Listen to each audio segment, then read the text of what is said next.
बिस्मिल्लाहिर्रहमानिर्रहीम। शुरू करता हूँ अल्लाह के पाक नाम से जो बहुत बड़ा मेहरबान नहायत रहम वाला। दोस्तों, बहनों, भाइयों, बुजुर्गों, अस्सलाम वालेकुम। तारीख़ इस्लाम में हज़रत खालिद बिन वलीद की दास्तान जारी है, जिसकी हम आज 44 नंबर किस्त आपके सामने पेश कर रहे हैं और आपको खुशामदीद कहते हैं। दोस्तों, बहनों, भाइयों, बुजुर्गों, हम कल जहाँ रुके थे वहीं से शुरू करते हैं। वो बूढ़ा जो था उनके घर में, वो कह रहा है कि कसम इसकी जिसे मैं पूछता हूं। बूढ़े ने जोशीली आवाज में कहा, तुम अक्ल वाले हो, तुम खुदाए यहूदा के सच्चे पुजारी हो। खुदाए यहूदा ने तुम्हें अक्ल और दानिश अता की है, क्या तुम मक्का नहीं जा सकते? नहीं, अजनबी ने कहा, मुसलमान हर गैर मुसलमान को शक की निगाह से देख रहे हैं। ये जानते हैं कि मैं यहूदी हूं, वो मुझ पर शक करेंगे, मैं अपनी जान पर खेल जाऊंगा। मुझे इन यहूदियों के खून का इंतकाम लेना है जिन्हें मुसलमानों ने कत्ल किया था। मेरी रगों में बनु करीजा का खून दौड़ रहा है। ये मेरा फर्ज है कि मैं मुसलमानों की ज़रबे लगाता रहूं और मैं अपना फर्ज अदा ना करूं तो खुदाए यहूदा मुझे इस कुत्ते की मौत मारे जिसकी जिस्म पर खारिश और फोड़े पोते हैं और वो तड़प तड़प का मरता है। लेकिन मैं नहीं चाहता कि मैं पकड़ा जाऊं। मैं मुसलमानों को डंक मारने के लिए जिंदा रहना चाहता हूं। मैं बूढ़ा हूं। बूढ़े ने कहा, मक्का दूर है, घोड़े या ऊंट पर इतना तेज सफर नहीं कर सकूंगा कि मुसलमानों से पहले मक्का पहुंच जाऊं। ये काम बच्चों और औरतों का भी नहीं। मेरा बेटा है मगर बीमार है। इस इनाम को देखो जो हम तुम्हें दे रहे हैं। अजनबी यहूदी ने कहा, ये काम कर दो, इनाम के अलावा हम तुम्हें अपने मजहब में शामिल करके अपनी हिफाजत में ले लेंगे। क्या ये काम मैं कर सकती हूँ? अधेड़ उम्र औरत ने कहा, तुमने मेरी ऊंटनी नहीं देखी, तुमने मुझे ऊंटनी की पीठ पर कभी नहीं देखा। इतनी तेज ऊंटनी मदीना में किसी के पास नहीं है। हाँ, यहूदी ने कहा, तुम ये काम कर सकती हो। ऊंटों और बकरियों को बाहर ले जाओ, तुम्हारी तरफ कोई ध्यान नहीं देगा। तुम इन्हें चराने के लिए हर रोज ले जाती हो, आज भी ले जाओ और मदीना से कुछ दूर जाकर अपने ऊंटनी पर सवार हो जाओ। इसने एक कागज एक औरत को देते हुए कहा, इसे अपने सर के बालों में छुपा लो। ऊंटनी को दौड़ाती ले जाओ और मक्का में अबू सुफियान के घर जाओ और बालों में से ये कागज निकाल कर इसे दे दो। लाओ, औरत ने कागज लेते हुए कहा, मेरा इनाम मेरे दूसरे हाथ पर रख दो और इस यकीन के साथ मेरे घर से जाओ कि मुसलमान मक्का से वापस आएंगे तो इनकी तादाद आधी भी नहीं होगी और इनके सर झुके हुए होंगे और शिकस्त इनकी चेहरों पर लिखी हुई होगी। यहूदी ने सोने के 3 टुकड़े औरत को दिए और बोला, मैं इस इनाम का निसफ हिस्सा जो हम तुम्हें इस वक्त देंगे जब तुम ये पैगाम अबू सुफियान के हाथ में देकर वापस आ जाओगी। अगर मैंने काम कर दिया और जिंदा वापस ना आ सकी तो बाकी इनाम तुम्हारे बीमार खामद को मिलेगा। यहूदी ने कहा, ये औरत किसी भी तारीख में नाम नहीं दिया गया। अपने ऊंट और बकरियां चुराने के लिए ले गए। इन्हें वो हाँकती जा रही थी कि किसी ने बिना देखा ऊंटों की पिट्ठी नंगी होती, लेकिन एक ऊंटनी सवारी के लिए तैयार की गई थी। इसके साथ पानी का मिश्कीजा और एक थैला भी बंधा हुआ था। औरत इस रेवड़ को शहर से दूर ले गई। बहुत देर गुजर गई तो यहूदी ने इस जवान लड़की को जो घर में थी कहा, वो जा चुकी होगी, तुम जाओ और ऊंटों और बकरियों को शाम के वक्त वापस ले आना। और लड़की हाथ में गदड़ियों वाली लाठी लेकर बाहर निकल गई। लेकिन वो शहर से बाहर जाने के बजाय शहर के अंदर चलेगी। वो इस तरह इधर उधर देखती जा रही थी जैसे किसी को ढूंढ रही हो। गलियों में से गुजरी और एक मैदान में जाकर रुकी। वहां बहुत से मुसलमान ढाले और तलवारें लिए तेख जनी की मशक कर रहे थे। एक तरफ शुतर दौड़ हो रही थी और तमाशाइयों का भी हजूम था। लड़की इस हजूम के इर्द गिर्द घूमने लगी। ये किसी को ढूंढ रही थी। इसके चेहरे पर परेशानी के आसार थे जो बढ़ते जा रहे थे। इसके कदम तेजी से उठने लगे। एक जवान साल आदमी ने इसे देख लिया और बड़ी तेज चलता हुआ इसके पीछे गया। करीब पहुंचकर इसने धीमी आवाज से कहा, जारिया। लड़की ने चौंक के पीछे देखा और इसके चेहरे से परेशानी का तासर उड़ गया। वहीं आ जाओ, जारिया ने कहा और वो दूसरी तरफ चलेगी। जारिया को वहां पहुंचते खासा वक्त लग गया जहां वो औरत ऊंटों और बकरियों को ले जाया करती थी। ऊंट और बकरियां वहीं थी, वो औरत और इसकी ऊंटनी वहां नहीं थी।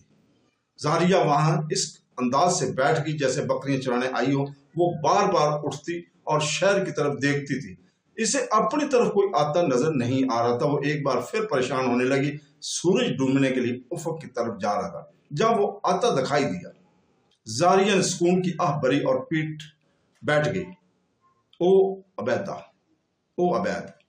जारिया ने इसे अपने पास बैठाकर कहा, तुम इतनी देर से क्यों आए हो? मैं परेशान हो रही हूं। क्या मैंने तुम्हारी परेशानी का इलाज बताया नहीं? अबैद ने कहा, मेरे मजहब में आ जाओ और तुम्हारी परेशानी खत्म हो जाएगी। जब तक तुम इस्लाम कबूल नहीं करती, मैं तुम्हें अपनी बीवी नहीं बना सकता। ये बातें फिर कर लेंगे, जारिया ने कहा।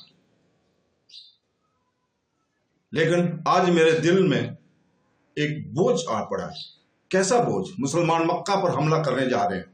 जारिया ने कहा, तुम ना जाओ अबैद, तुम्हें अपने मजहब की कसम है ना जाना। कहीं ऐसा ना हो मक्का वालों में इतनी जान नहीं रही कि हमारे मुकाबले में जम सके। अबैद ने कहा, लेकिन जारिया, इनमें जान हो या ना हो, मुझे अगर मेरे रसूल सल्लल्लाहु अलैहि वसल्लम आग में कूद जाने का हुक्म देंगे तो मैं आप सल्लल्लाहु अलैहि वसल्लम का हुक्म मानूंगा। दिल पर बोझ ना डालो जारिया, हमारा हमला ऐसा होगा कि इन्हें इस वक्त हमारी खबर होगी जब हमारी तलवारें इनके सरों पर चमक रही होंगी। ऐसा नहीं होगा अबैद, ऐसा नहीं होगा। वो घात में बैठे होंगे। आज रात के पिछले पैर या कल सुबह अबू सुफियान को पैगाम मिल जाएगा कि मुसलमान तुम्हें बेखबरी में दबोचने के लिए आ रहे हैं। तुम ना जाना अबैद, कुरैश और इनके दोस्त कबीले तैयार होंगे। क्या तुम कह रही हो जारिया? अबैद ने नाहबत कर पूछा, अबू सुफियान को किसने पैगाम भेजा? एक यहूदी ने, जारिया ने कहा, और पैगाम मेरे बड़े भाई की बीवी लेकर गई है। मेरी मोहब्बत का अंदाजा करो अबैद, मैंने तुम्हें वो राज दे दिया है जो मुझे नहीं देना चाहिए था, सिर्फ इसलिए दिया है कि तुम किसी बहाने रुक जाओ। कुरैश और दूसरे कबीले मुसलमानों का कश्तो खून करेंगे कि कोई किस्मत वाला मुसलमान जिंदा आएगा।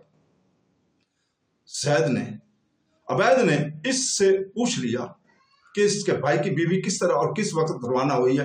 अबैद उठ खड़ा हुआ और जारिया जैसी हसीन और नौजवान लड़की और इसकी वालाना मोहब्बत को नजरअंदाज करके शहर की तरफ दौड़ पड़ा और इस जाविया की आवाजें सुनाई देती रही, अबैद रुक जाओ अबैद।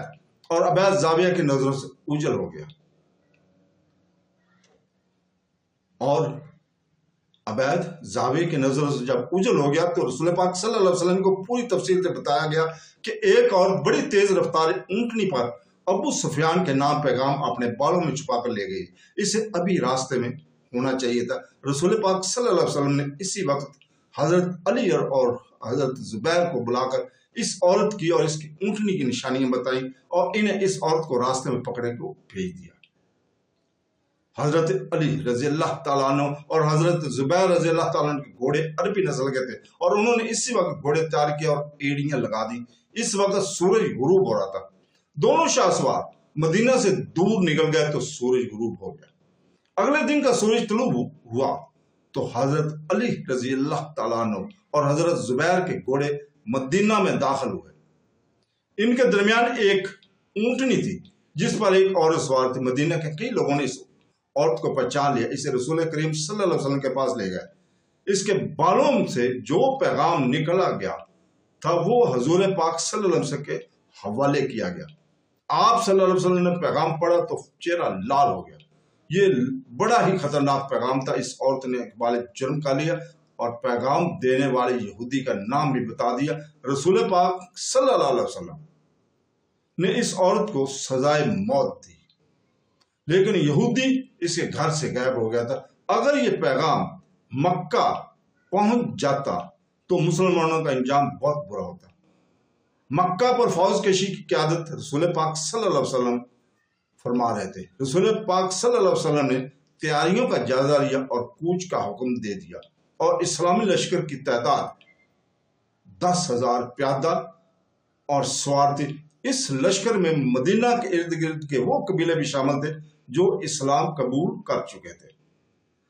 तो दोस्तों आज हम यहीं पे रुकते हैं कल तक के लिए। कल इंशाअल्लाह ताला अगली किस्त में अगले वाक़यात को बयान करेंगे। दुआ करते हैं अल्लाह ताला से कि वो हमें सीधे रास्ते पे चलने की और कुरान पाक और सुन्नत नबवी पर अमल करने की तौफीक अता फरमाए। आमीन सुम आमीन। अल्लाह हाफ़िज़।